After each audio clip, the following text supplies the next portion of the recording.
povo! Bem-vindos a mais um Endcast, o podcast dos estudos onde eu ajudo você a compreender a matéria de um jeitinho muito mais simples e muito mais fácil. Se você não me conhece, prazer, meu nome é Wendy, eu faço curso de pedagogia e tudo que eu aprendo eu repasso aqui para vocês, desse jeitinho um pouco louco e muito mais tranquilo, leve de ser. Estou ajudando várias pessoas com a matéria História da Educação. Espero estar ajudando você também. Se você não viu os vídeos anteriores, tem uma playlist gigante de tudo que eu já falei. E estamos na reta final, já estamos chegando no Brasil. Estamos, né, no Brasil Império, vamos falar hoje. E é isso, tá sendo muito gostoso de gravar aqui para vocês. E antes de iniciar essa aula, eu vou pedir para vocês curtirem, comentarem e também compartilhar esse vídeo com seus amigos, porque eu sei que é muito importante, tem muita gente com dificuldade nessa matéria e eu quero ajudar todos vocês. Antes da gente iniciar, falar um pouquinho, né, sobre tudo que aconteceu nesse período, eu queria que você fizesse uma reflexão do que você sabe sobre o Brasil Imperial, o que você lembra.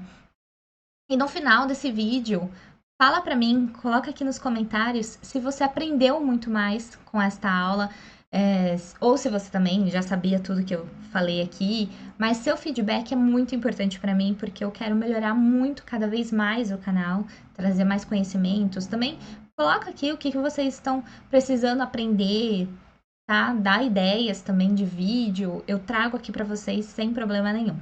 Bom, então hoje vamos falar sobre Brasil Império. Ah, fiz até uma capinha aqui para vocês. Brasil Império.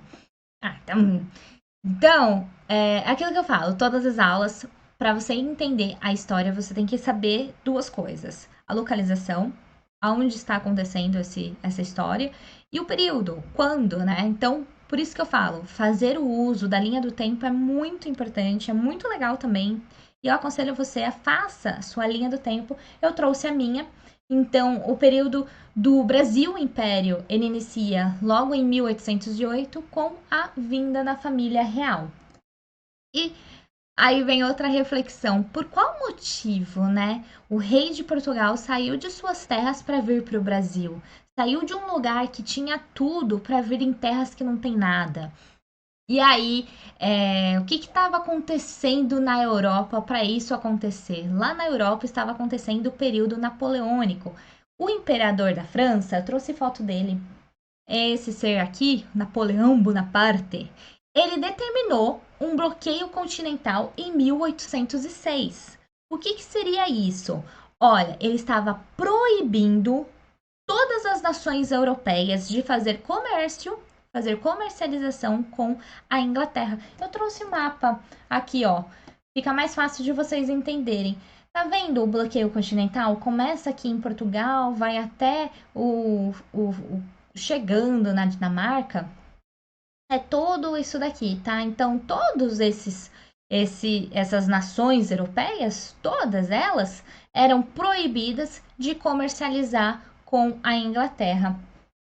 Porque a ideia de Napoleão Bonaparte era enfraquecer a Inglaterra. Napoleão Bonaparte ele não conseguia ir lá e destruir a Inglaterra, porque a marinha da Inglaterra era muito forte, e é até hoje. Então, como ele não conseguia ir lá, ele pensou, bom, então eu vou proibir todo mundo de comercializar com a Inglaterra, eu vou acabar sufocando a economia da Inglaterra, e até ela mesma vai se destruir, né? E aí eu consigo derrotá-la de vez. Porém, Portugal, ele tinha uma aliança muito forte com a Inglaterra, até que muitos produtos que eram produzidos no Brasil e eram exportados e vendidos para a Inglaterra. Então, Portugal se viu assim, tipo, meio que sem saída. Napoleão Bonaparte ainda disse: quem comercializar com a Inglaterra será invadido. E aí pensa como o rei de Portugal ficou, né? Cara, se eu fizer aliança, se eu vender para a Inglaterra, que é o meu maior aliado, eu serei invadido? Como? E aí o rei de Portugal então decide vir para o Brasil, trouxe tudo para o Brasil, tá? E aí ele veio a família inteira pra cá e ficaram aqui no Brasil e real, tá? A França invadiu Portugal em 1807. Então, olha que louco, né? Então, a família real vem para o Brasil nos dias de 25 e 26 de novembro de 1807 e ela também é escoltada pelas embarcações britânicas. Olha isso. Então, Inglaterra ainda ajudou a família real fazendo a escolta vindo para cá, né, para o Brasil.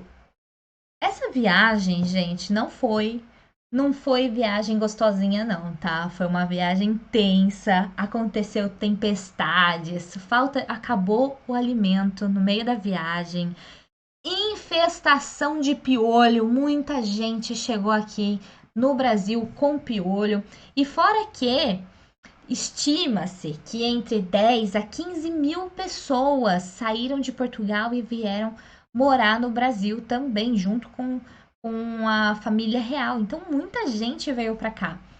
Eu trouxe até uma imagem aqui, ó, representando a galera, né? Desembarcando. Pensa, tudo isso daí tava com piolho, tá? É, e agora, um rei, né, de Portugal, Dom João VI, vindo para o Brasil, ele trouxe toda uma estrutura do poder para o Brasil nessas embarcações. Então, ele trouxe as coisas que ele achava mais importantes: cofres, as suas obras de artes, livros, muita coisa ele trouxe, tá bom? E Dom João VI, ele chegou logo na cidade de Salvador para fazer aquela média política e logo em março, no mesmo ano de 1808, ele se fixou na cidade de Rio de Janeiro. Logo, gente, que a gente pensa, né? Caramba, um rei está morando no Rio de Janeiro. Rio de Janeiro não tinha nada. Tinha nada ali. O que ele precisou fazer? Modernizar o Rio de Janeiro. Pra, né? O rei está precisando ter uma estrutura. E aí foi isso que aconteceu. Quando o rei chega, logo em seguida tem um novo período, chamado período joanino, tá?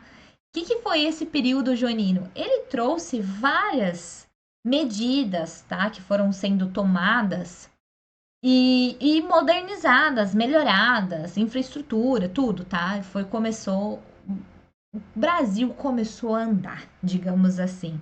A primeira medida que Dom João VI tomou foi abrir, né, promover a abertura dos portos brasileiros para as nações amigas. Só que, gente, as nações amigas era uma só, tá? Inglaterra. Aqui eu trouxe uma fotinho, né, do porto.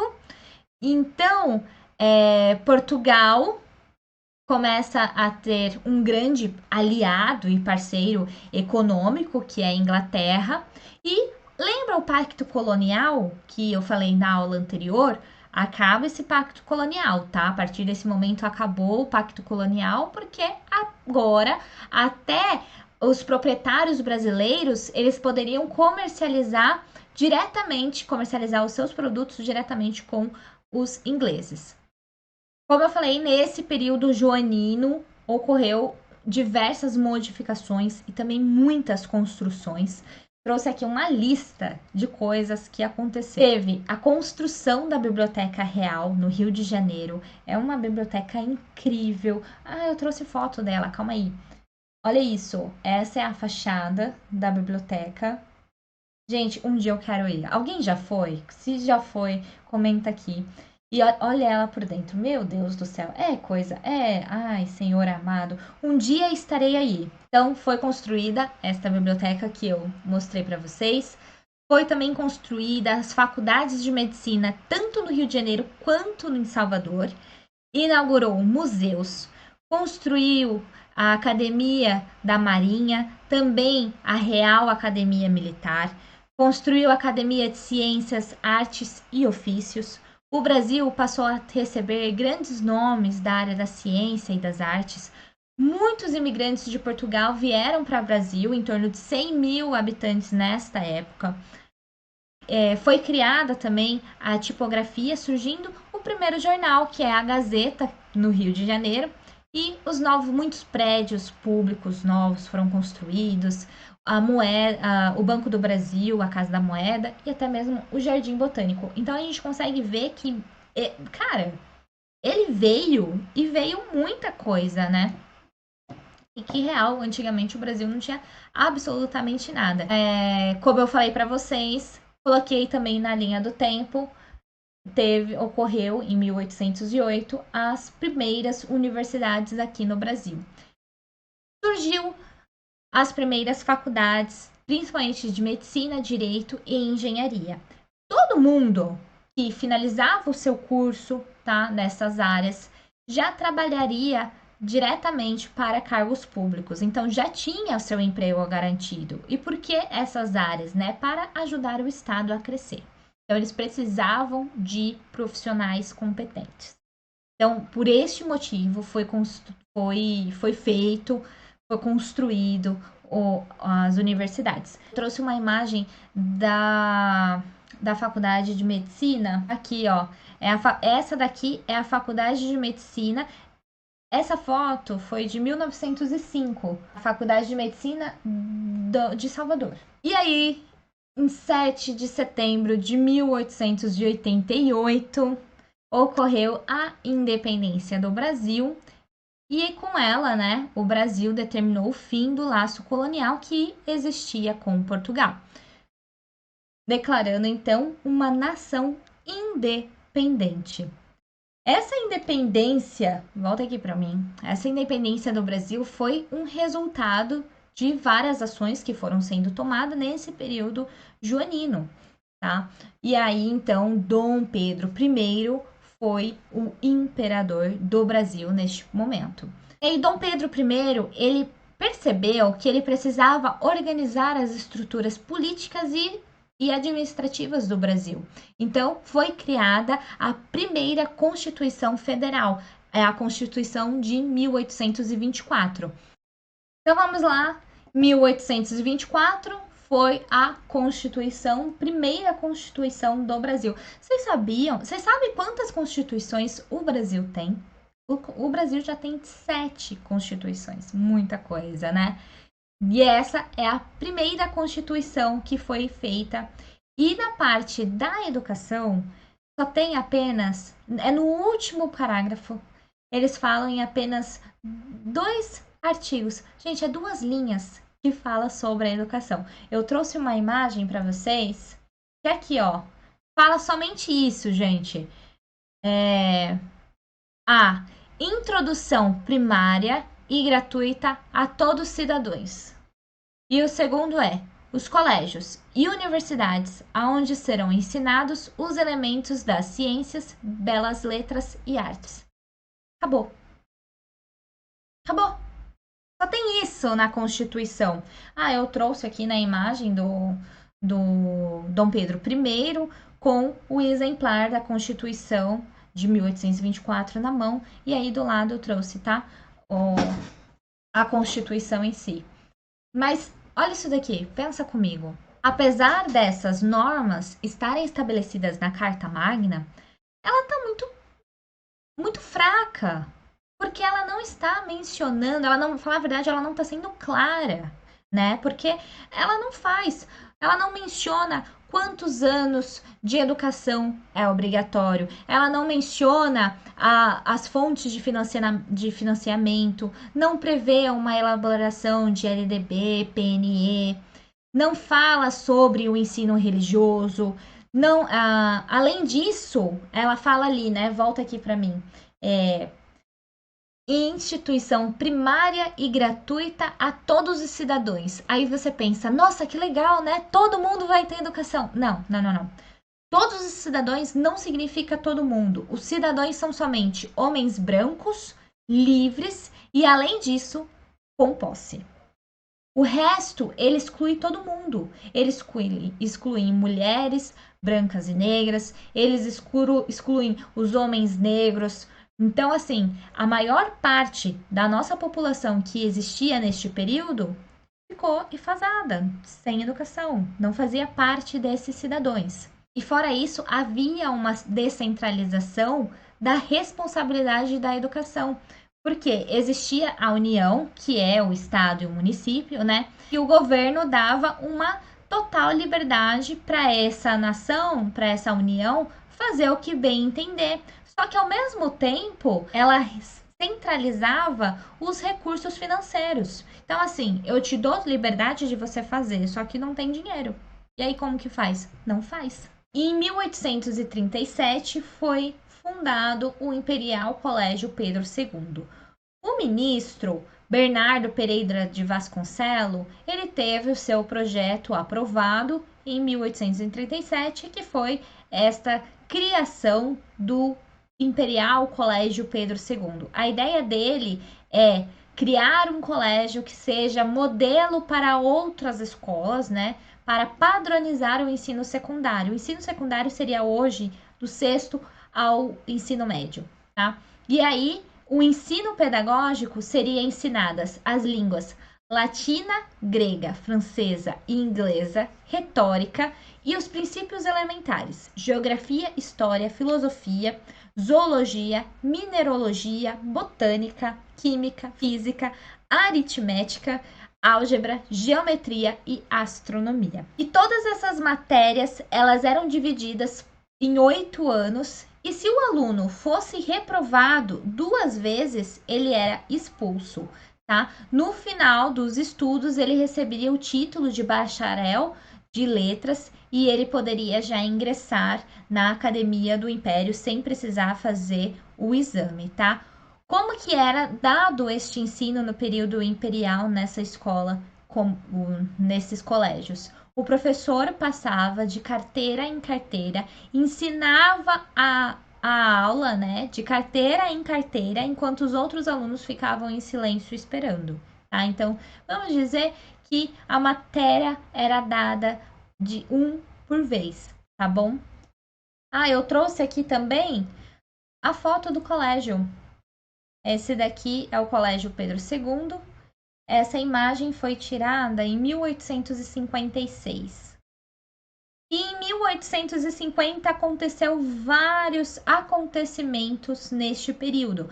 Na linha do tempo eu trouxe para vocês e a gente vai falando um por um, tá bom? Então vamos lá. 1850, opa, eu errei aqui. Não é 850 não, tá? É 1850. Ocorreu o Código Comercial. O que é esse Código Comercial, né? Foi uma lei que foi aprovada dia 25 de junho de 1850 que regulamentou as atividades comerciais e a profissão do comerciante. Isso fez com que muitos imigrantes viessem para o Brasil para trabalhar como um salário, né? Para ser assalariado. Vamos voltar aqui na nossa linha do tempo. Aí vem os primeiros trabalhadores imigrantes, tá? Também ocorreu a lei do Eusébio de Queiroz. O que foi isso? Volta aqui para mim. Foi aprovado dia 4 de setembro do mesmo ano, 1850, esta lei, o principal objetivo de proibir o tráfico atlântico de escravos vindos da África para o Brasil.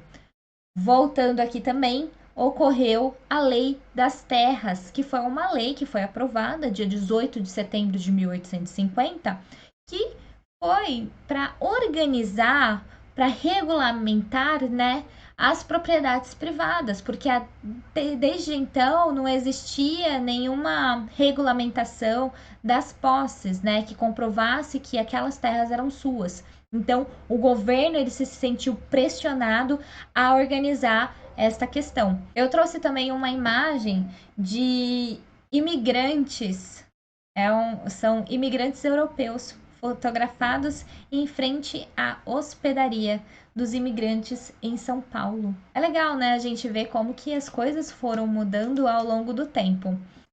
Então vamos lá, 1854 aconteceu a reforma Couto Ferraz. O que foi essa reforma? Ela procurava, né, regulamentar as instituições do ensino primário e secundário, das escolas públicas e até mesmo das escolas privadas, tá? O que aconteceu? A população aumentou E os empregos, eles precisavam de pessoas qualificadas. Então, eles precisavam de pessoas para trabalhar na administração, para trabalhar na contas e pagar e receber, e não tinha. E nessa época, existia mais escolas privadas do que escolas públicas, até mesmo porque era fácil das pessoas conseguirem, né, montar a sua própria escola. Eu já falo o artigo 100, que eu anotei até aqui o que precisava ter para montar uma escola, e até mesmo, gente, porque o Estado não tinha condições de atender toda essa população. Olha o que o artigo 100 fala do regulamento do ensino primário, tá? Para ensinar particularmente, é necessário a maioridade de 21 anos, o bom procedimento civil e moral e capacidade profissional. Tendo isso, você consegue ter a sua própria escola. Olha como que é, né? Então, em 1855, ocorreu a Lei número 1556, no dia 17 de fevereiro de 1855. E o que é essa lei, né? É onde os estudos agora passaria a ter duas classes e matérias especificadas para cada uma delas. Trouxe aqui para vocês bem direitinho para ficar mais fácil. Então, aqui, ó, tinha a primeiro ciclo. Esse primeiro ciclo tinha uma duração de 4 anos, que seria hoje o ensino fundamental 2, e ele era composto por disciplinas básicas: leitura, escrita, ciência, matemática, história e geografia. Os alunos que concluíssem os estudos de primeira classe estariam aptos a exercer as profissões de caráter técnico. E também tinha a segunda classe, que tinha uma duração de 2 anos. Aqui dedicava-se a estudos mais aprofundados para se preparar para ingressar às faculdades. O que concluíssem o ciclo complementar ingressaria nas academias do Império. E aí, em 1878, ocorreu a Reforma Leôncio de Carvalho. O que foi isso? Como o Estado precisava de pessoas qualificadas com urgência, os estudantes, então, eles poderiam prestar exames sem ter frequentado a escola. Se ele passa nesse exame, ele consegue ter o seu bacharel.